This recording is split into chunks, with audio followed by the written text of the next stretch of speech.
right, so we have a 2001 Nissan Frontier. You know, customer complaint, turn signals aren't working. So wanted to locate the hazard relay and found out I wasn't getting power. I wasn't getting power from the relay, but I was getting power to the relay. So right now we have the turn signals working, as you can see, but the actual hazards aren't working. So we got to get a new hazard switch. So that's one issue. But right here, coming above the pedals, so right here, this is where actually the hazard relay is actually at. So you can get this little relay. Part number is EP34.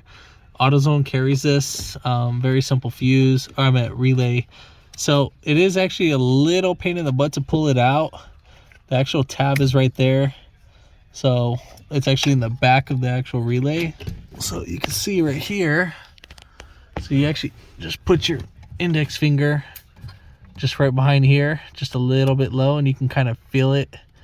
So just pull that down, and then just like that, and you'll put in your new relay, and then we're just gonna zip tie this in, and then we just got to replace the little hazard unit. But other than that, I'll zip tie that to the old one and just have it set just like that. But yeah, if this video helped you out, give it a thumbs up, comment down below if you have any questions, and hit that subscribe button for more upcoming videos in the future. And thanks for watching.